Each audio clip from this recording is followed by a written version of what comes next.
interventions qui sont discutées avec la communauté, etc.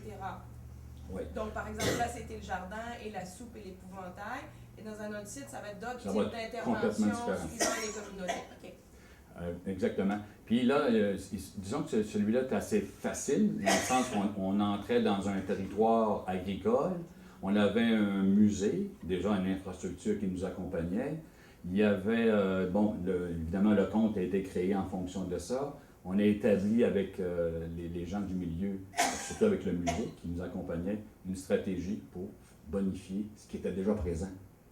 On n'a pas inventé la chose, c'était déjà là. Il s'agit simplement d'ajouter des éléments qui pourraient être finalement utiles pour la communauté pour poursuivre la mission, parce qu'on n'est plus là. Mais eux utilisent encore ce qu'on a laissé. Donc, il y a le fameux tacon qui est un ancrage permanent, puis ce qu'on appelle, nous, l'action performative, qui est l'activité qui accompagne la communauté et qui bonifie, si on veut, la zone territoriale. Pour déterminer les 5 km, vous êtes basé sur quoi? Ça, c'est vraiment là, une carte qu'on a mise au sol. On a pointé à tous les 5 km. Quand on parle de 5 km, c'est pas à 1 mètre près, là. Parce qu'évidemment, on a des contraintes territoriales, des contraintes de terrain. Alors, c'est plus ou moins. Mais ce qu'on cherche, ce qu'on fait, par exemple, c'est vraiment le tracé. Il peut y avoir plus ou moins 5 km, mais on est dans le tracé. Donc, il n'y en aura jamais de tacon-site à Alma. Exemple. Puis c'est là la grande difficulté. On est rendu dans ce genre de truc-là. Les gens disent, oui, mais j'en veux un tacon, moi, là. Ben, tu ne peux pas en avoir à Alma. C'est au centre de la Wananiche. Mais c'est peut-être qu'Alma a participé. C'est le tacon-site des routes d'eau à Alma. Et le tacon-site des routes d'eau, il est à Héberville. Le tacon, mais l'activité qu'on a faite avec eux, ça s'est passé à Alma. OK? Et on a travaillé avec la Maison des bâtisseurs. Héberville, oui, c'est là. OK? Donc, il y a comme un parrainage.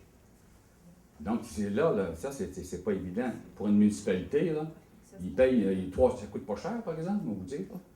Nous, on veut parler économie. On est financé par le Conseil des arts du Canada. Ça va? Ils sont au Canada, c'est là qu'il y a de l'argent. Les maires doivent le savoir. Ensuite, ça coûte 3 500 $ une intervention dans une communauté. Ça nous coûte ça à peu près. Tant qu'on inclut l'activité, tout ça. On charge à notre partenaire, qui peut être une communauté, qui peut être la municipalité ou un groupe communautaire, 350. 10% de ce coût. Nous, on dit toujours aux partenaires avec qui on travaille, on investit chez vous 3 500 $. Ça vous coûte 350 $. Ça, c'est difficile pour un maire de comprendre ça. Là. Habituellement, la culture, ça coûte cher. Nous, on vous amène de l'argent. Tantôt, vous allez voir, on a emmené plus que ça dans notre. Dans une municipalité, on a emmené 30 000 $ qu'on a déposé sur la table. Les pas de Tujan. OK. C'est bon. Les pas de Tujan, c'est que les 60 pas, on revient au compte du pays de la Wananiche. Lorsqu'on a demandé à Bertrand Bergeron de nous préparer des comptes, le premier compte qu'il a écrit, c'est comment ça s'est dessiné, ça, sur le territoire. Il était déjà fait, hein? Mais lui, il nous a fait un compte qui a fait en sorte que ça s'est tracé de lui-même par un tigeant, en fait, le tigeant de tous les comptes. Et c'est par des pas de 5 km par 5 km, sans le savoir, qui a tracé l'emblème animalier. Et souvent, les gens disent « Ah, ben c'est comme ça que vous avez trouvé l'idée. » Mais en fait, c'est venu après, mais ça nous sert énormément. Donc, les fameux 60 pas de Tujan, c'est des pas identitaires et nous mettons actuellement des tacons dans chacun des pas de Tujan. Il nous reste 25 minutes. Hein? OK, on va y va. C'est tellement un gros projet. Hein? OK. Donc, on va aller vers des vidéos. On va les passer. Vous allez voir Bertrand Bergeron. On est dans la municipalité de Lamarche, 528 habitants, des utilisations. c'est le taconite du partage, vous allez comprendre pourquoi tantôt. Et vous allez voir l'activité qu'on a fait avec 2 artistes, parce que maintenant, on n'est plus les seuls responsables de la Grande Marche des Taconcites. Nous invitons des artistes de l'extérieur pour venir nous aider et bonifier, et en même temps rayonner. Au début, on était seuls, maintenant, on est plusieurs. Donc, on va passer le voilà. C'est pas vrai, mais on veut que les gens à qui on le fait à quoi, Ça, c'est un mensonge. Dans ce temps-là, dans mon temps, quand on racontait des mensonges, il fallait aller devant Le principal de la marche, qui a été bloqué, c'est le projet utilise des roches, des pierres. Il faut dire que la pierre fait partie. C'est l'élément principal de notre projet. On construit nos taconcites avec des pierres. On utilise constamment la pierre dans nos interventions. Dans ce cas-ci, on a travaillé avec Lise Destourneaux et Wanda Campbell, qui est un duo d'artistes aussi, et qui travaillent qui ont un projet qui s'appelle Roche Nomade. Et ils ont appris qu'on travaillait aussi avec des roches. Ils ont dit, mais oui, mais on ne pourrait pas faire quelque chose ensemble. Et voilà, ça nous a donné l'idée de les inviter. Et ils ont fait un beau gros marché public où les enfants, les parents, toute la communauté était impliquée à organiser un immense pique-nique communautaire, à organiser les assiettes avec du fromage, du pain, des bonbons. Et ça, l'école primaire s'est investie là-dedans, évidemment. Ils ont préparé des kiosques. Et là, c'est les jeux de mots, hein, les jeux d'esprit. Laissez-moi vous dire que ça a été une journée où on s'est amusé terriblement. Les parents prenaient des notes en disant, ben, cet été, là, si les enfants s'ennuient, on va faire ça. Et même, on a vu des gens arriver avec des roches qui étaient en forme de noix de coco ou n'importe quoi. Là. Puis ils nous disaient, regarde, monsieur Larocque, j'ai trouvé ça, puis je voulais emmener. Et d'ailleurs, vous allez voir tantôt comment on a utilisé des roches qui nous ont été amenées par des gens, là, monsieur, madame, tout le monde. Donc, on est vraiment dans la poésie pure, avec des gens, c'est des forestiers qui habitent là. Et laisse-moi dire que la crise forestière a fait beaucoup de mal à la marche. Ils sont à revoir finalement leur économie. Et donc, ce que leur a montré dans le fond, c'est qu'avec presque rien, on était capable d'imaginer des grands projets. Ça coûtait presque rien. Puis on leur a laissé ce qu'on appelle les restes de table. On leur a fait une grande tablée qui est en béton, qui est devant l'école primaire maintenant, et qui a été réalisée par les gens de la municipalité. Tout ce qu'on leur a fait, c'est leur mettre une table, là, puis après ça, couler le béton. Puis les pierres que vous voyez là, on en a préparé quelques-unes, mais il y en a beaucoup qui ont été faites par les gens de la communauté.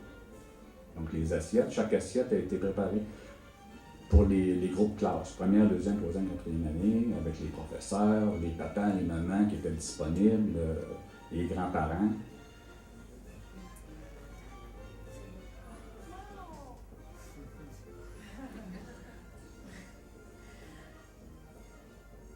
Et là, vous voyez, le tacon n'est pas à la marche. Il est à Chute-au-Galet, à Falardeau. Donc, les gens de la mairie ont dit, bah oui, il n'y a pas de problème, on va prendre des roches de chez nous, puis on va les amener à Chute-au-Galet, puis on va construire le tacon. Donc, dans chacun des tacons, souvent, on enfoue des choses. Nos tacons sont mystérieux à ce niveau-là. Ça veut dire que c'est au niveau archéologique, il va y avoir du plaisir. Si on les dit.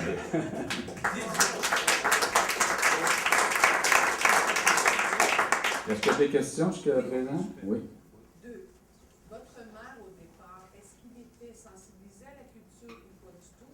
Alors, vous parlez du maire de... Au début, là, avec les faux sceptiques. Avec les faux sceptiques, Jocelyn, le maire Fortin, Gabriel Fortin qui était là. Oui.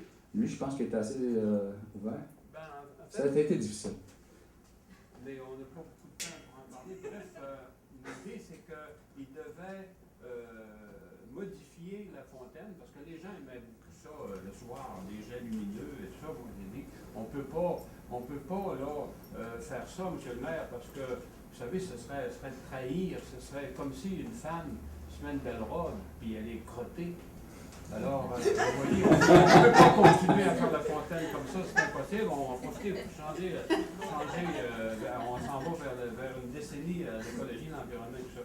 Et puis c'est comme ça que petit à petit, mais je pense que je n'étais pas seul. Alain en a parlé brièvement, mais je n'étais complètement pas tout seul parce que j'avais besoin d'assurance de d'autres pour me dire. Je vous raconte juste une petite anecdote assez amusante, parce que dans le rituel, vu que je passais 58 heures là, puis on plaçait des vecteurs dans la fontaine, puis à 500 mètres plus loin, il se plantait un arbre. 500 mètres à toutes les heures, à mesure qu'on plaçait un vecteur. Et puis, moi, j'ai dit, ben là, je vais tout brûler mon linge parce qu'il est sale dans le rituel. Puis le chargé des opérations techniques me dit, ben alors, tu les avais pas tout nu quand même.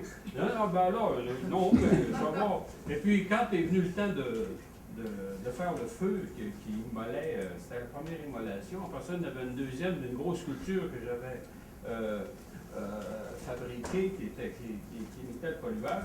Mais pour mes vêtements, donc, je les fais brûler puis je me ramasse tout nu. Ben, parce que je ne pouvais pas rien garder, tout était sale.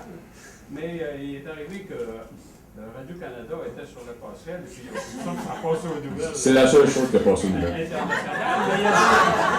Il y a une couple, oui, c'est ça qui bon, c'est assez triste. Puis quand une dame disait, c'est une belle action que tu as faite, mais tu n'aurais pas dû te mettre tout nu, tu sais.